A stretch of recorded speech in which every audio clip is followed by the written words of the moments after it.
Hi everyone, welcome back to Nosii, the channel where I talk about Bulgarian history, roots, tradition, culture, faith, and so much more about Bulgaria. So I am going to begin this new episode series. I'm going to call it episode 17, and this is going to be part 1. I will focus here on Bulgarian clothes because they stand out. People have asked me a lot of questions about clothes, and I love making my own clothes. And I will do a little introduction today based on an article, which the resource of which I'm adding to the comment section as I typically do. So just to start off, this is one of my dresses which I made a few years ago. It is not very traditional, but it is based on Bulgarian traditions. Since, as some of you know, I live abroad. It's not easy at all. I have discovered to find and buy Bulgarian clothes naturally from my country, and because I live far away and they are typically very expensive, I love engaging in crafts. And so a few years ago, I basically worked on this project and made up my own model by crocheting it. So I got so excited and I said, okay, I'm going to try many more things. This is going to be representing the Bulgarian clothes abroad.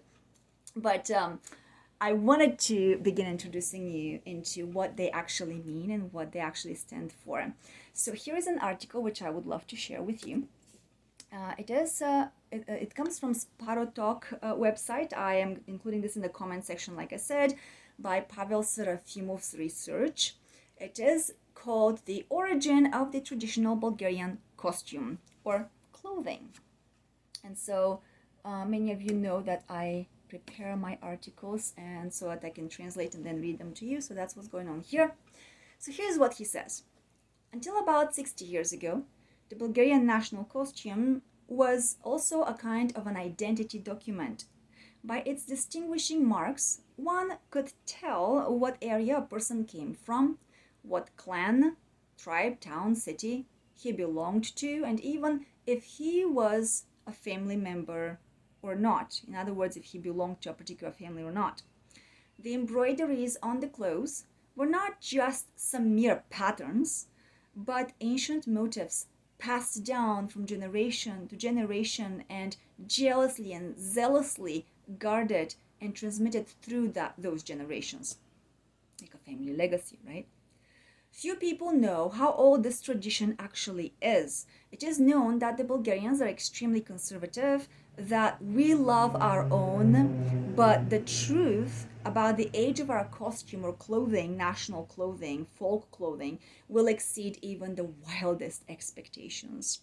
The cut of the Bulgarian skirts and clothes, the embroidered ornaments on them, and so forth, are actually, at least, 3,500 years old, at least.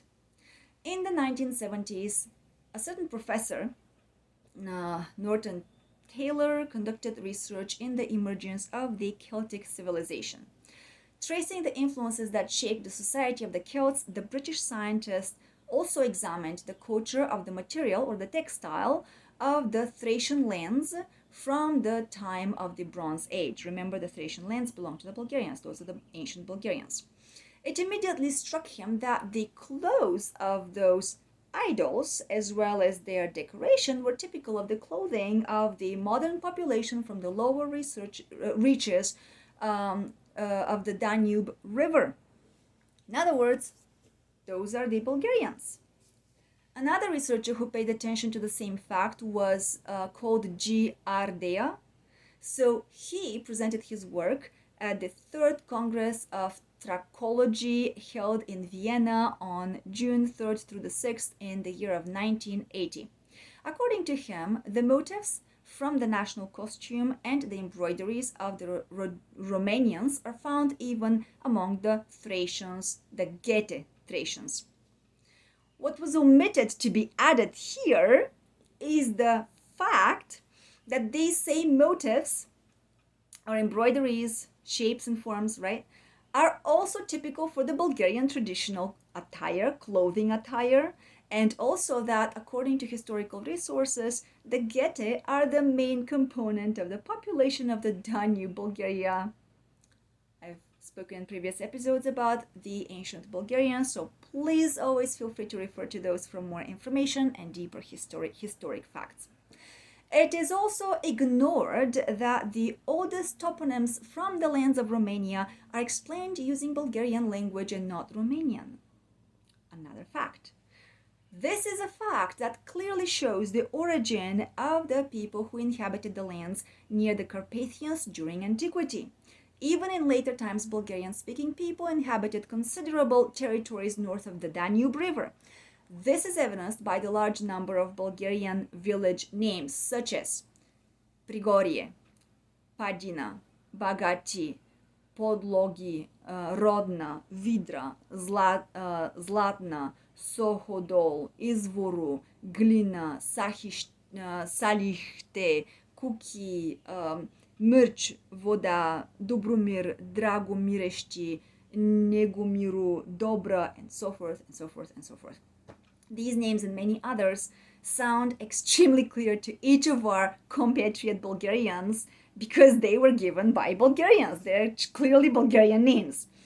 We must note that if a Romanian scholar wants to study documents from the 14th century, he must know Old Bulgarian language, because all documents from that period are in the Old Bulgarian language. However, let us return to the origin of our folk costume. Indeed, the idols from the Bronze Age of Thrace are depicted in clothes that can be defined as the Bulgarian in terms of shape and ornaments. In his article, Pavel Serafimov attaches a reconstruction of an ancient Thracian female costume. So let's look at that picture.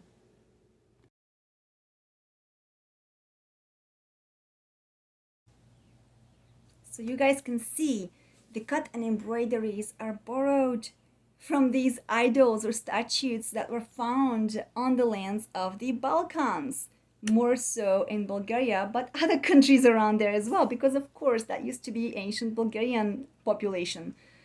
So it is in its shape and decoration, this ancient clothing or costume does not differ from the folk costumes of Bulgarian women until the middle of the 20th century. And by the way, I really hate calling it costume because it is a folk clothing attire. We're not some kind of clowns parading around. This is our folk national clothing. Yet, we continue to be hammered by false news and false information that see the Bulgarian folk clothing attire dates back from to some like 60 years ago or something, some nonsense like that, or since the Ottoman Empire's rule. This is nonsense. Look at my episode 15, all the series there, because I talk about the 17,000 years of Bulgarian history, and it will give you really in depth and more clarity about the history of humanity, maybe even about your own background. An extremely important detail is the fact that among the ornaments of the Bronze Age, there is continuity with those of the Copper and the Stone Age. This shows that the roots of the Bulgarian ornamental tradition is even older, which is an indication that we are a local people and not some kind of Asian immigrants that flew from abroad and somehow inhabited the East European lands at some point. Hence, those who strive to research traditional European clothing must look to the Bulgarian traditional clothing. That is your ancestors too. I have seen many videos of women who try to restore historical dresses and videos where unfortunately they come to their end's grip, is that what you say in English? Struggling to find ancient clothing past the 15th or the 16th century, something like that. People, please look at the Bulgarian clothes. If you come from Europe and you want to know your descendants, if you want to know your ancestors, if you want to know what the European clothes were based on, go past West Europe and check out East Europe, more so Bulgaria, and you will reach incredible depths. True, some other peoples such as Romanians and the Chuvash also have embroidery that are similar to ours, the Bulgarian embroidery, but the oldest motifs are from the lands of Bulgaria. So let's not forget that from the deepest antiquity, the Thracian Pelasgians, who were Bulgarian, migrated in different directions and they influenced everyone on their way because they were carriers of a higher civilized culture. I spoke about the Bulgarian Pelasgians in episode 15, part 7, if I'm not mistaken, but other parts there as well, because I spoke about Alexander the Great, who is Bulgarian, and in the earlier parts in episode 15, I mentioned the Pelasgians as one of the many subgroups or states of the Bulgarians at the time. So here I will include a picture which actually represents a comparison of ornaments from the copperstone, bronze, and iron ages of Thrace with typical Bulgarian ornaments that can be found on embroidery, belts, and so forth. Many people ask about the belts. Let's look at the pictures.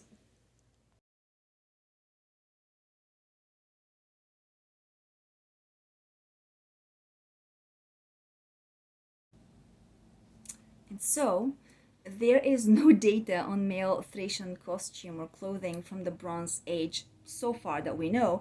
Until now, only female idols or images or statues with imitation costumes have been found on our Bulgarian lands. However, there are rare realistic depictions of Thracian men from antiquity, from marble reliefs as well as wall paintings. It can be seen that the clothes of the Getas show striking similarities with virtuous Bulgarian outfits. Various Bulgarian outfits, I wanted to say here. Under realistic, we should understand non-Hellenized. On the Greek vases, we mostly find images of Hellenized Thracians. So the cloaks of the Gete Thracians were actually replaced by yamurluks. This is the cloaks that you'll see in an image, but we call them yamurluk. These are also more functional, but the yamurluk itself is of a Thracian origin, not Hellenic origin. So let's look at that image.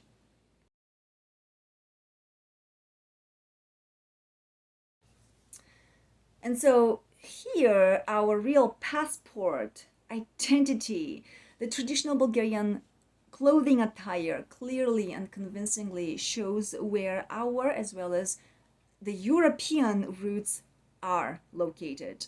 The cuts and embroideries handed down from generation to generation to generation are coming from the Bronze Age of Thrace, and many motifs from the decoration of shirts as well as the bodices hide their origins in the distant copper stone age. So why should we be surprised that here in Bulgaria everything is nice and native? Every cell of ours is soaked with Thracian blood, is what Pavel Serafimov tells us. But why is that not spoken of broadly from our world? I keep coming back to this question and I have not found the answer, except that I can come up with some theories that will frustrate some people, but many of you will also agree. Nonetheless, my job here is to present you with the facts, translate them in English. Like I've said in previous videos, you guys have heads on your shoulders, you can think. You can also research and take this further on. So stay tuned. I will wrap this article here, wrap it up.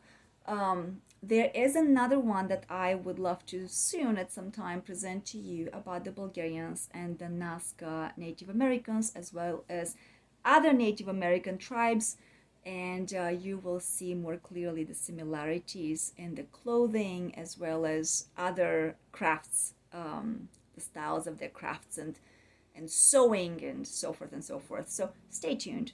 Thank you so much for joining me in this episode. I will continue making videos about Bulgarian clothes. I will also share with you some of the sewing and knitting and crocheting crafts that I make here because it is my hobby and I absolutely adore and cherish it.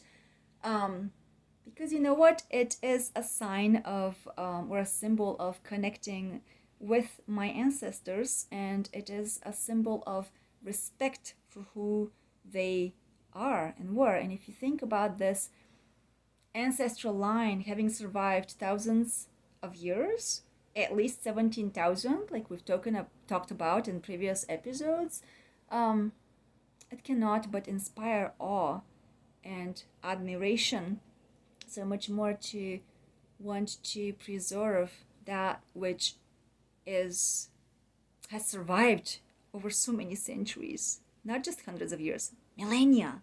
It blows my mind. It's so amazing. And to think that this is the culture that gave the world the most accurate calendar, that gave the world the most accurate even map. We have spoken in some episodes about this as well. The culture that is the oldest in Europe, it fills me with awe, and I am absolutely in love with it. It is the culture that gave the world the first monotheistic religion, the culture that prepared the world for Orthodox Christianity. There is so much to that, so much to be said. So thank you for your interest and for your time. Please stay tuned. Again, I hope that this may inspire you to make your own clothes the way you and your ancestors wore them or you like them. And know that it is completely possible. And yeah, stay tuned. And if you haven't subscribed to my channel, please feel free to do so. Thank you so much. Bye-bye.